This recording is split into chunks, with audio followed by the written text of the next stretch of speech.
So, welcome back to another episode of Spice and Wolf Remake. Now, the previous 3 episodes basically were just, this arc has been so interesting so far, and now we've arrived at a big crossroads for Lawrence and Holo. I'm sure they're gonna end up working through it, but this feels like a big problem they're gonna have to overcome for their relationship, right? And that is Holo kinda deciding to not maybe she was in a bit of a mood and Lawrence was not there to help her out through it. I feel like they were both doing things based on some emotions that maybe shouldn't be affecting their decision making, but they did. And also, like, I think they both made mistakes in that, but I feel like that's the fun of it. I don't think there was a single person to blame in that. Both said some pretty outrageous stuff and did some pretty outrageous stuff. So let's see how they work through it. Let's see how they end up reconciling. I hope this episode is gonna be focused around that, because my heart breaks watching them just be in this limbo of, you know, they both want to be in each other's company, but they both have this argument that's kind of put in front of them, which has to be dealt with before they can do it. So let's see how they handle it. So if you want to watch this uncut and unblurred, it's gonna be on my Patreon, which is down in the description. And without further ado, let's go into Spice and Wolf Remake episode 17.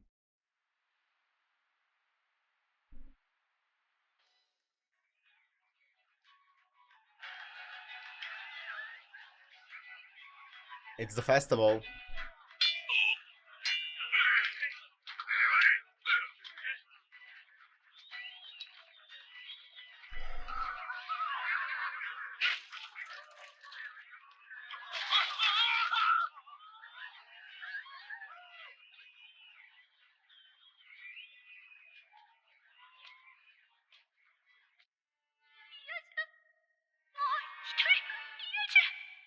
Oh, man.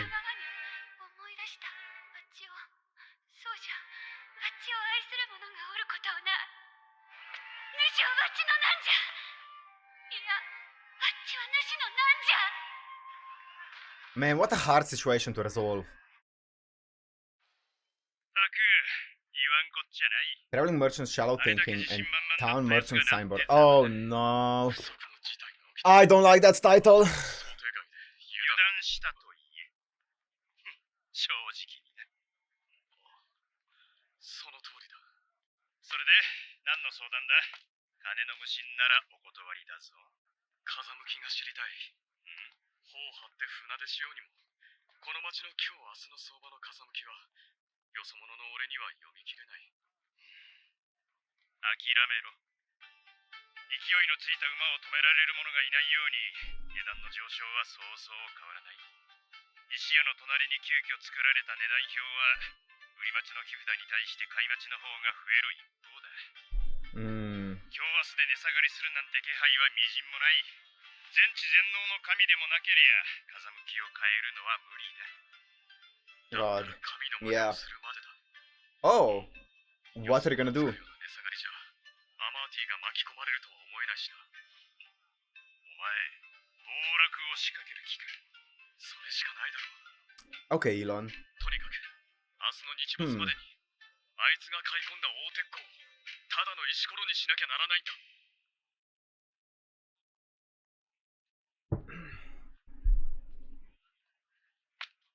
Bro thinks he's part of the Face Clan. 暴落を起こすような仕掛け。そんなものがあるのか。だったら神の真似をするまでだ。神。いかような値段でこれを買い取っていただけるじゃろうか。ほれ、この通り、わっちの目の前のものが傾いている。 He's learning from her. It seems at least. 主様よ、迷っている暇があるのかや。ホロなら。She knows how to swindle people. She has the experience, the age, the wisdom, if you will. 驚くなよ。By right? これは気合を入れましたな。麦の行商からくら替えか。噂じゃ明日には倍になるらしい。倍間違いない。祭りだからと頬を畳んでいては絶好の機会を逃しますぞ。こりゃ真面目に麦の買い付けなんぞしてる場合じゃないな。そうだな。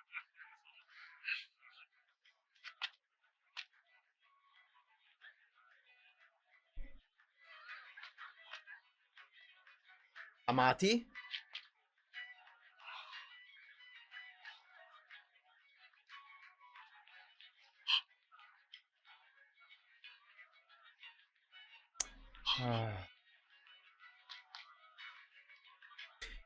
You know what kind of... He kind of looks like a Saber from Fate Zero, but like gender band. Anyways, you know what kind of rubs me the wrong way? Is that it's not... and this is gonna sound really petty, but it's not that Amati necessarily was the one who convinced Holo and stuff like that, right? It was Lawrence who failed Holo that ended up working out in Amati's favor, and it wasn't even Amati's plan or anything like that. It was just Amati completely coincidentally being there in the right place at the right time, and he ended up leaning a shoulder or kind of offering a shoulder to someone who was in desperate need of it, completely coincidentally, right?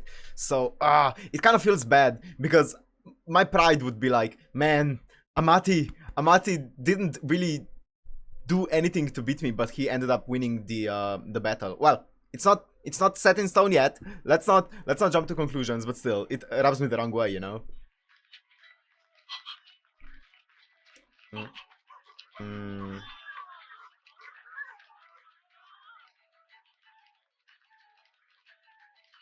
Come on, no, come on, Lawrence.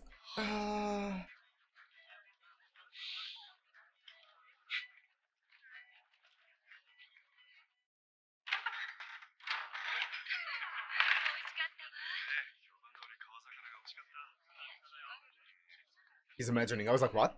He's imagining it, yeah. Oh. ロレンス様。ああ、失礼。何かお手紙を渡すように仰せつかっております。誰から？どちらもお連れの方でございます。通話依頼されて私が代筆いたしました。明かりをいただけますか？現金、銀貨200枚、手持ちの大鉄鋼、銀貨300枚分、処分可能な財産。これはアマーティの財産の内訳。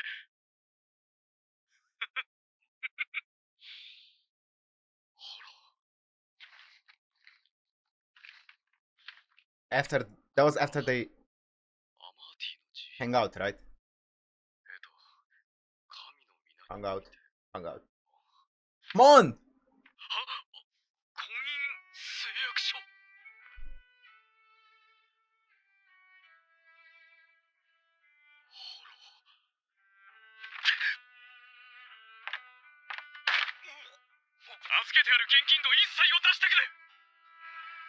Okay, so was that... I'm not sure, but was the... No, that wouldn't make too much sense, I think. I was gonna say, was the letter that Holo left, was that written in between the space of their argument and her hanging out with Amati, or was it after the argument? Because it would make sense if she was like, you know what, I just hung out with Amati, let me actually... I'm still on Lawrence's side, we're still, like, I have no intention of like ever leaving Lawrence, let me just write down all of the assets of Amatis so that, you know, Lawrence can see it. But then why would she need the field to write it? No, this was definitely after it, right? Ah, shoot.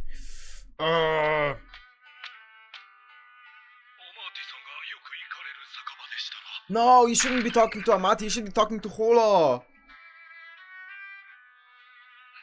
Your priorities aren't set straight.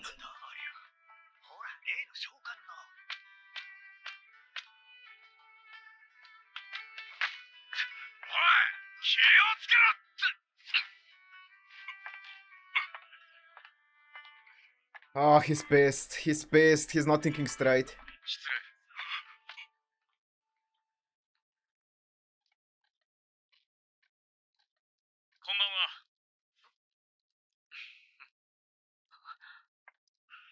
か？そんな警戒なさらないでください。商売の話に来たのです。Ah, 静かないい店ですね。 Lawrence. 店だと静かには飲めません。ここは貴重な場所です。一体何を企んでいらっしゃるのですか？率直に申しますと、大鉄鋼を買っていただき、Okay, he's playing on his bid on or on his bet to crash the market, right? But I think that I said in the previous episode that I can see why Lawrence would not want to talk to Holo right away and would leave the room for a bit. Because there are some times where someone is so is in a mood where they just need to be left alone. And I can, even if Holo wasn't in that kind of mood, I can see why maybe Lawrence would jump to that conclusion. Let her think for like an hour or two. But now I feel like enough time has passed that he should definitely go and talk to her now, right? That's why it feels. But he obviously is avoiding confrontation right now, and he's trying to take another route to fix the issue, which is not gonna go well. きたいのです。大鉄鋼を買っていただきたい。 I can't see this going well at ト all. レニー銀貨およそ500枚分の大鉄鋼。ご冗談を。冗談ではありません。私が大鉄鋼の転売で儲けていることはご存知でしょう。だというのに、私に大鉄鋼を売るなんてどういうことですか？もしや、借金さえ回収できればホロさんのことはどうでもいいというのは本当なのですか？いいえ、私にとってホロは大切な存在です。ならばそんな。もちろん、単純に大売りするわけではありません。信用売りをしたいのです。信用売り。はい。それは一体。現在の相場でトレニー銀貨500枚分の大鉄鋼を明日の夕刻にお売りしたいということです。ならば明日の夕刻にお声をかけていただければ。いえ、代金は今いただきたいのです。 Is he つまり、私は今ここで銀貨500枚をアマーティさんから受け取る。 is he planning to crash the market after this? 今この時点で銀貨500枚に相当する大鉄鋼をお渡しするということです。 Somehow, I don't know how though. He wants to guarantee それは money. 明日の夕刻の時点で大鉄鋼の値 Yeah. 段が今より上がっていたとしても、 Yeah. 今の値段で評価した大鉄鋼をいただけるということですか？そうです。 What's his plan? 現時点で How is he gonna crash the market? 一つ信用売りしたとしましょう。私はこの場でアマーティさんから代金を受け取りますが、明日の夕刻、その大鉄鋼が2000イレードになっていても、私は大鉄鋼をアマーティさんにお渡ししなければなりません。逆に言えば、明日の夕刻に200イレードになっていても、私は大鉄鋼を一つしかもらえないわけですね。そういうことです。なぜ直接取引し Yeah. ないのですか？気を置いてお金と商品をやり取りする。 This just feels like 結局普通の売買と。 psychological warfare right now. いや違う。そういうことですか。この信用売りというやつは手元に商品がないのにそれを売ってお金を得るものですね。場合 Ah. が手元にある商品の価値が上がることで利益になるなら、信用売りはお金の価値が上がればいい。つまり、売った商品の値段 Yeah, が of 下がれ course. ばいいという Of ことです course, よ of ね。 course, of course. さすが。 So he wants to crash the market, and then when the market crashes tomorrow, he wants to buy the items that he already sold right now, or he promised right now, and then he's gonna buy them tomorrow morning after he gets like the money. Yeah, he's gonna buy them tomorrow morning when the market crashes, and buy them for a lower price, and then give them to Amati, right? Interesting, ご理解いただけました。 but I don't know 商 how. 売があるのですね。魚の売買だけをしていては、世間の広さはわからないようです。 This feels like more of a gamble than アマーティさんが私から追加で anything. 銀貨500枚分の大鉄鋼を買えば、その分値上がった時の儲けも大きくなりますが、値下がった時の損失も大きくなる。そうですね。ロレンスさんが儲かるとき、私は損をすることになる。これはつまり。アマーティさん、あなたに決闘を申し込んでいるのです。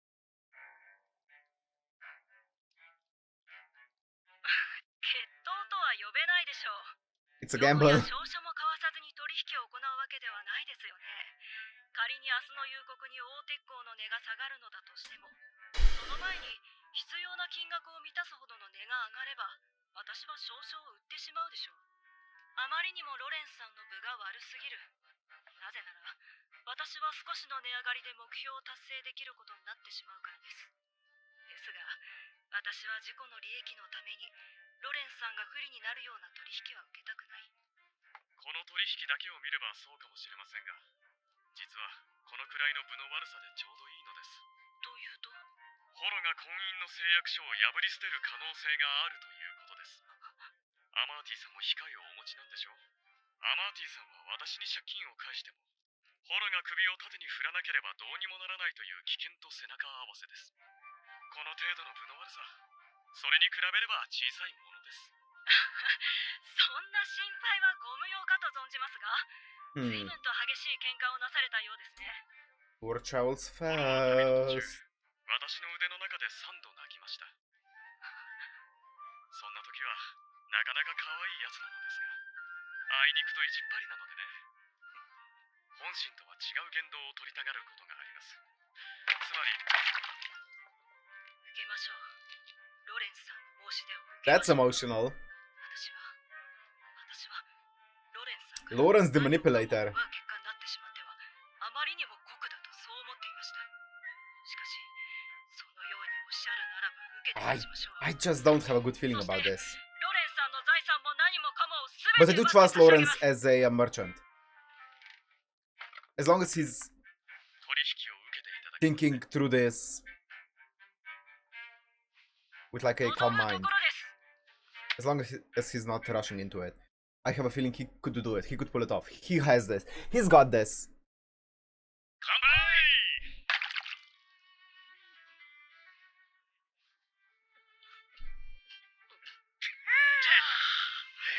いいビールだ。今年はどの麦も実りが良かったからな。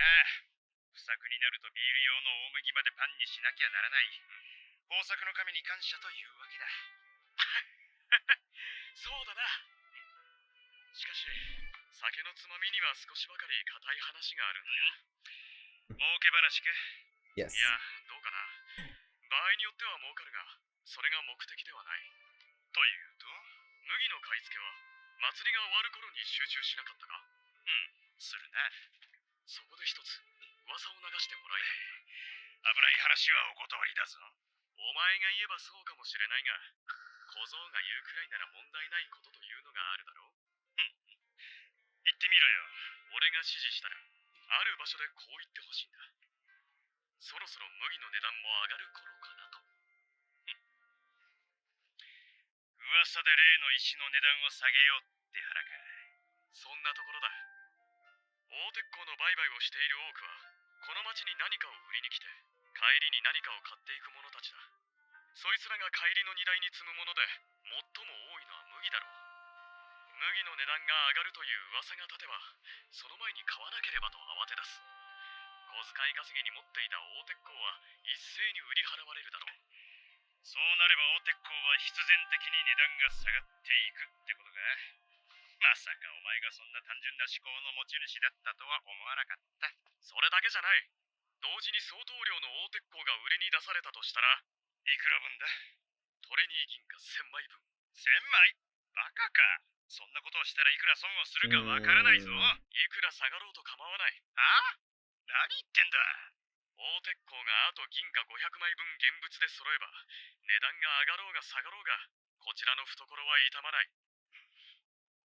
くそ、信用。Yep. なあ、信用売りと通常の商売を組み合わせることで、大鉄鋼の値段が上がろうが下がろうが、俺は全く損をしない。代わりに得もないんがな。That's true. アマーティは大損どころか破滅だってあり得るってのに、無知につけ込まれたってことか。いや、知っていて受けたんだろう。それくらいのことを言った。じゃあ勝負に乗らせたお前の方が一枚上手だったってとこだな。おっかないやつだ。で、俺に頼みたいのはそれだけか。もう一つある。大鉄鋼を買い集めてほしい。買う当てを作ってから契約したんじゃないのか。残念ながらそんな余裕がなかった。夜が明けてから市場で銀貨500枚分の買いを出したら、大鉄鋼の値段がうなぎ登りに上がってしまう。秘密裏に相場に営業 That を seems 開 like 始 an するやつがい important る。 part. だからここの町商人であるお前のつてを頼りたいんだ。条件は現金買い付け。相場より多少高くてもいい。ある程度まとまった量なら弓用で金貨で払う。礼はする。それなりの金額を。ダメだ。そうか。なら、Yeah. That's その not. 頼みに Yeah. は応じられない。 That sounds 礼 like はする。 a big, 手 big 間賃など ask. というケチなことは言わない。お前は絶対に損をしない。うまい話だろう。損はしない。だってそうだろう。頼んでいるのは大鉄鋼を買い集めるこ Wouldn't と that だけだ。 hurt 投資しろとい his うわけじゃない。もちろん credibility 支払いは現金払いだ。 as a それ merchant? でなぜ損をするんだ。ロレンス、お前が支払えるのはせいぜいが10ルミオーネだろう。それで十分すぎるだろう。何も険しい山々を一晩で越えて一人で正体並みの量を持って帰ってこいというわけじゃない。市場を駆けずり回り大鉄鋼を買い集めろとお前は言っているんだろう。同じことだ。一体それだ。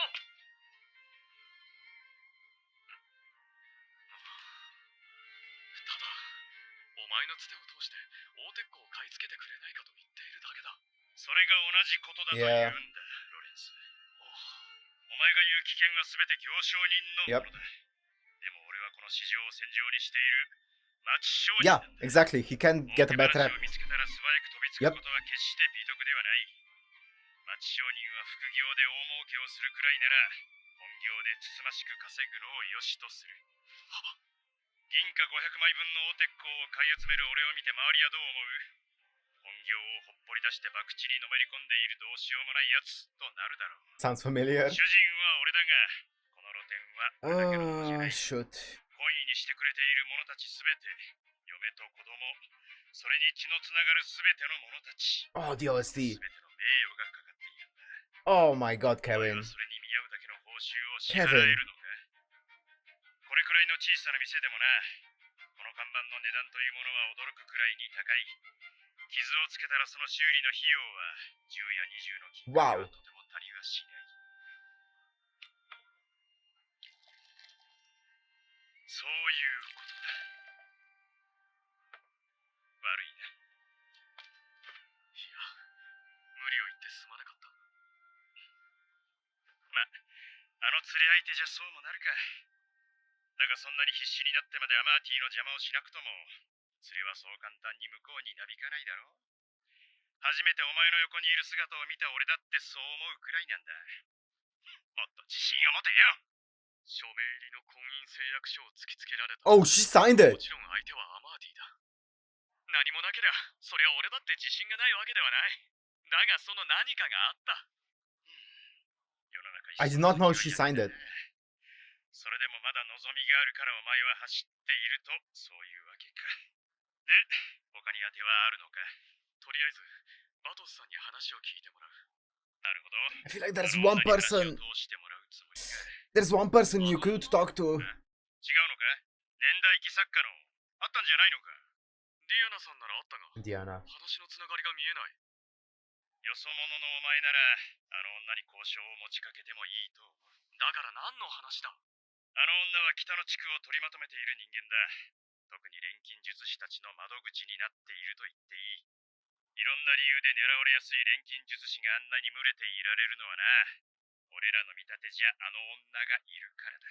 それで錬金術師たちなら大鉄鋼を持ってるだろうが。 Oh. あいつらはこの町で波風立てずに商売をするには関わっちゃならない連中だ。つまり奴らの大鉄鋼には手がつけられていない。頼ってくれたのは嬉しく思うが、俺にできるのはこのくらいだ。いや、大きな可能性を見過ごすところだった。協力を拒んでおいてなんだが、成功を祈る。一つ勉強になった。それだけでも儲けものだ。俺は表立って動けないが、 Dios, he's so good. それとつぶやくくらいならできる。また後で来い。可能性のある買い付け先を示すくらいのことはしてやれる。 He's such a goat. お前がそんな顔をするのならな、そりゃあんな娘っ子も大胆なことをするだろう。どういう意味だ？なんでもない。 Hmm? 商人なら商売のことだけを考えろということだ。きっといい風が吹く。まあ、頑張れ。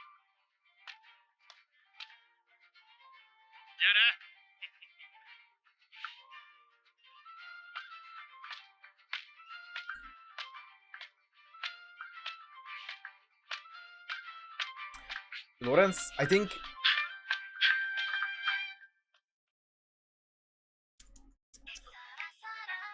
That's the ending. That's not the halfway point. That's it. Okay.